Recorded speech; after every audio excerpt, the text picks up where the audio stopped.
আজকে আমি মাতিমু হজরত মোহাম্মদ সাল্লাল্লাহু আলাইহি ওয়াসাল্লাম নূরের তৈরি না মাটির তৈরি তে শেখ সাইফুল আজম বাবরি আজারি সাহেব और মিজানুর রহমান আজারি और আহমদুল্লাহ সাহেব। তো আমি অরিজিনাল হিসাবে শুনি, কিন্তু আমি কই আমার ওজন দরাদরি এটা পছন্দ লাগে না। তো লাস্টে আহমদুল্লাহ সাহেবের যে কথা ওজন ওটা আমার সবচেয়ে পছন্দ হয়েছে, ওটাও সুন্দর কথা। আর তো আপনারা পয়দা মিজানুর রহমান আজারির ওয়াজটা শুনবা, ক্লিপটা শুনবা, বাদে সাইফুল আজম বাবারির ক্লিপটা শুনবা, লাস্টে আহমদুল্লাহ সাহেব কিতা কইছেন, আহমদুল্লাহ তান কিতা কইছেন, তানার ওয়াজটা শুনবা, তানার ক্লিপটা শুনবা। সবচেয়ে সুন্দর কথা তান কইছেন, সবচেয়ে সুন্দর কথা তান কইছেন। আর ও বিতর্কিত ইটা লওয়া ঠিক না। বাংলাদেশ আপনি মুসলমান রদ হয়ে যাইতরা, আর ও বিতর্কিত মাত নিয়া পড়ি রইছেন, খাস করে বাংলাদেশ। আর পইলাই ও ওয়াজটা শুনবা, পুরা ক্লিপ শুনিয়া দাও, একবারে ক্লিপ লাগাইয়া মিজানুর রহমান আজারি আর সাইফুল আজম বাবরি পয়লা মিজানুর রহমান আজারি ওয়াজটা শুনবা, বাদে হাসান আজারির শেখ সাইফুল আজম বাবরি ওয়াজটা গাইম, বাদে লাস্টে আহমদুল্লাহ সাহেব তার কিতা কইছেন ওয়াজটা শুনবা। শুনুকা পয়লা। সব নবীরা ছিল বাশার, মানুষ ছিল। কি ছিল? ইন্নামা আনা বাশারুম মিসলুকুম, আমি তোমাদের মতোই মানুষ। বিশ্বনবী বলেন আমি তোমাদের মতোই মানুষ। বিশ্বনবী বলেন আমি তোমাদের মতোই মানুষ। বিশ্বনবী বলেন আমি তোমাদের মতোই মানুষ। পার্থক্য হলো ইউহা ইলাইয়া, আমার কাছে ওহী পাঠায় কে? নবীরা কি মানুষ ছিল না জিন ছিল? সবাই বলবেন মানুষ না জিন? মানুষ না ফেরেশতা? নবীরা অসুস্থ হতেন, নবীরা ব্যথা পেতেন, নবীরা বিপদে পড়তেন, নবীরা জন্মগ্রহণ করতেন দুইজন নবী ছাড়া। আদম আলাইহিস সালামের মাও নাই, বাবাও নাই। ঈসা আলাইহিস সালাম মা আছে, বাবা নাই। বাকি সব নবী মায়ের পেট থেকে এসেছেন। চিল্লায় এখন ঠিক কিনা? তারা আহত হলে টকটকে রক্ত বেরোতো, ওনাদের ক্ষুধা লাগতো, ওনারা বাজারে যেতেন, বিয়ে করতেন, সন্তান হতো, ইন্তেকালও করতেন। চিল্লায় বলেন ঠিক কিনা? এরপরে সব নবীরা পুরুষ ছিলেন। কি ছিল? নারী নবী ছিল? কেউ জানলে আমারে বলেন, আমি জানি না। নারী কোন নবী ছিল? হিজরা কোন নবী ছিল? সব নবী ছিল পুরুষ। কি ছিল? এই প্রত্যেকটার দলিল আছে। লোকের কথা হচ্ছে হুজুর করিম সাল্লাল্লাহু আলাইহি ওয়াসাল্লাম বাশার না নূর, বুঝতে পেরেছেন?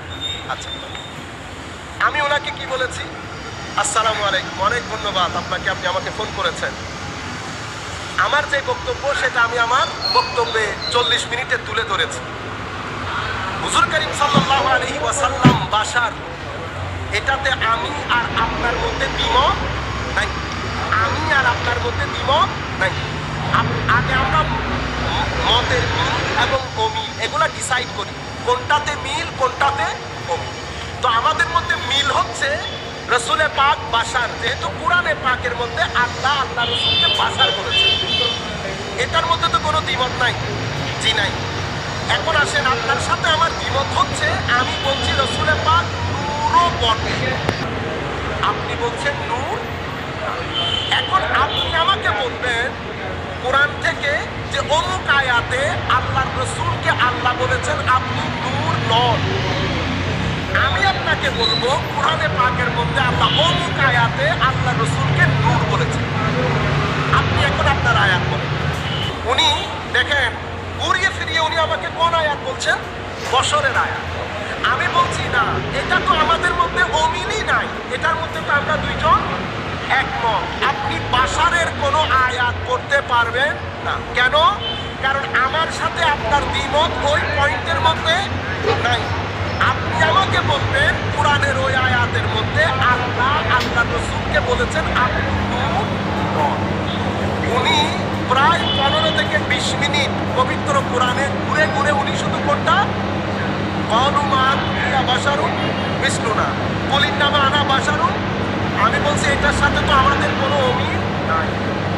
পরে আমি বললাম আমি সহজ করে দেই আপনাকে, আপনি আমার সাথে একমত করেন দ্বিমত করেন সেটা আপনার উপর। আমি আপনাকে বলছি আপনি কোনো আয়াত বের করতে পারবেন না, কিন্তু আমি পারছি। কোন আয়াত করতে চাচ্ছি সেটা আপনি আমার চেয়ে ভালো জানেন। আপনি বলেন। তো উনি আমাকে বলছে আপনি কত জাআকুম মিনাল্লাহি নূর বলবেন তো?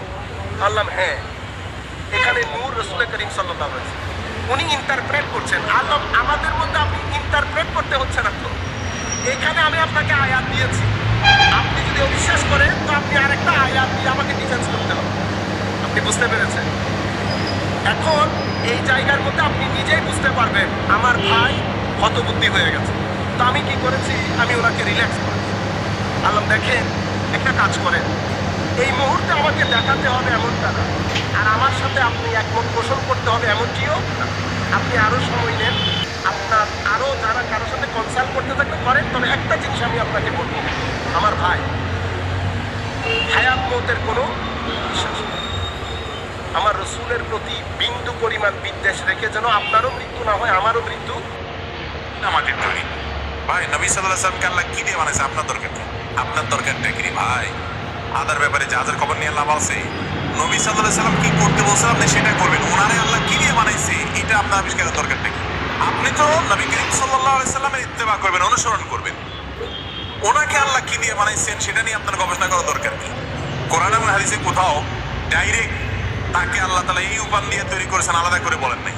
তবে সূরা কাফের দেখলা তো তো হোসেন খার কথা সঠিক হয়েছে বা খার কথা আপনার পছন্দ হয়েছে। আমার তো এখন করে আলহামদুলিল্লাহ মাথা বন্ধ হয়েছে। দেওলা দরবার হামলায় যেখান যে তালিয়া চলে তিন তালিয়া চলে বেকার নবীর মুন্না মাটি তালিয়া দরবার না করিয়া নবী কিতাব হয়েছে ওখান ফোনিয়া চলো, নবীর আদব খাতা কিতাব নবীর জিও গিলা ওখান লিয়া চলো। আর আপনারা খার জানার মানে আজারি না সাইফুল আজম বাবরি না আহমদুল্লাহ খার মাত আপনাদের পছন্দ হয়েছে কমেন্ট করবা, লাইক করবা, সাবস্ক্রাইব করবা চ্যানেলটা প্লিজ।